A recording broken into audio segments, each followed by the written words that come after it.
This hiring mistake is costing your ecom store 20k a week because you're making sales, but you're still stuck doing everything yourself. You've got team issues, you're chasing suppliers, you're chasing your team, and nothing moves unless you step in. I run an ecom store that's done over 7 figures now, and one of my VAs has been with me for 3 years, and that's because I hire for culture, not just for tasks. But so many founders that I meet have that issue, and they're still stuck running the day-to-day, and their team just shows up for a paycheck, not to get the task done right.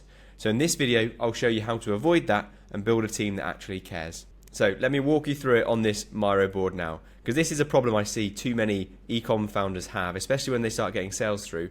They build a team, but they don't have a culture, and they don't know how to build a good culture that means the team stays for longer, so you haven't got to constantly rehire, and you haven't got to be constantly letting your customers down because you've not got a VA on board, or your VA needs to go through onboarding, which is time consuming and difficult to get them back up to speed again.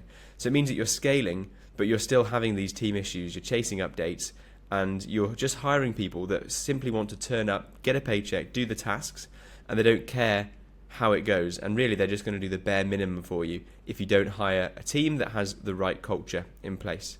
And this is where the real problem comes in, because a lot of founders I see, they're just hiring for the skills, and what happens is you find somebody that has the perfect skills, you hire a VA that's worked on a Shopify store before, but you realise that their culture's all wrong, and they don't mind leaving and going off to leave their desk for a few hours and not tell you, because they're not the right cultural fit for you. And this means that you'll be let down, and they'll do the bare minimum just to get the paycheck. We need somebody who actually thinks, communicates, and cares about your business. People that actually want your business to do well, maybe because they're incentivized to do well out of the back of it, but because they're the type of person that's bought into your business. And we can absolutely do this. And if you don't do this, ultimately you'll get ghosted, VAs just leaving you, you'll have to micromanage them, and you'll feel let down, and then you'll have to rehire all over again, and it gets so time consuming and costly, and it provides a worse experience for your customers. And I know if you are an ecom store owner that's got your business to this point, you want to give your customers a good experience. You don't want them to just feel like they're speaking to a robot. So we want to actually build real leverage, and that comes from building a team that has a good culture in place. So why does this all matter? Because it sounds a lot like fluffy leadership advice when you talk about hiring culture, and it sounds like the sort of corporate speak that we're trying to get away from by building our own business. But it's not fluffy leadership advice. It's so closely tied to the bottom line of your business, because ultimately if you have a loyal and engaged team with a good culture, there'll be a lower staff turnover and a better customer experience. Better customer experience, of course, leads to more referrals, more reviews for your business, which leads to more customers.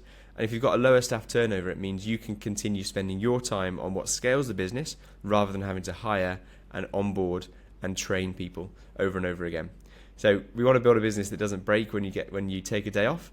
This is how we actually gain freedom from a business, when we've got VAs that we trust and stay for a long time. So really, really important stuff. Now, this is the process, step by step, of how you can hire to get a great culture in your team. So step 1 is all about the job post. So this is the first way that your VA will actually interact with your business and understand what they are going to be required to do if they apply to join your business. And I can provide you with this job post. If you send me a message on Instagram, I'll send you the example template that I've got to hire for a VA for an e-commerce business. So just reach out to me on Instagram. It's the second link in the description. But this is a huge step to hire for culture, because it's the first place that they interact with your business. So ultimately this is how we set the standards for what's going to be required of them. And when you write out this job post to hire for culture, we need to make sure that on that job post there are some things that we recommend, or we need requirements from them that are soft skills, not just all the hard skills. So the hard skills are things like Shopify experience, ability to enter data into Google Sheets, etc., etc. But the actual hiring for culture part is the soft skills, and that means we need to hire people who are naturally enthusiastic, cheerful, they are wanting to do a good job for the company, and people that really have a good attention to detail is more of a soft skill rather than a hard skill that can be taught. So a great way that I do this is by putting an Easter egg in the job post. So I'll make sure to hire people who have got good attention to detail by putting in a little Easter egg, asking them to provide a photo of a carabao, which is like a cow. It's like the national animal of the Philippines, but it means that I'm hiring for people who have got a good attention to detail. And also, Once we've done this job post, the next step to hire would be to give them a real task before we interview them. Now, the reason we give a task is because we can also see how these people will interact with our customers. So I'll give task scenarios like, please reply to this email from a customer who has requested a return, or please reply to this customer who has received a product that's been damaged on delivery. And then we'll get real world scenarios to see how they think and how they act with those situations. Also, a little meta test behind the scenes here is, because we're putting these people through a bit of a ordeal or a bit of a few extra steps to get the job, it means if these people throw their hands up in the air and think, I'm not going to bother with this, they're clearly not the right fit. And therefore, you're only going to hire people that are doing these tasks and are willing to put the effort in to get the job. Step 3 is to have an interview, which is like a discovery call style. It's not an interrogation, not a really nervous interview. It's quite an informal chat with these people. But we need to have this interview that lasts for about 30 minutes or so. And we want to talk to them about the skills that they've got, just double checking their experience. Yes, but also we want to discuss, what are their goals in life? Why are they joining? What do they want to be doing for the next few years? And does that fit into this role?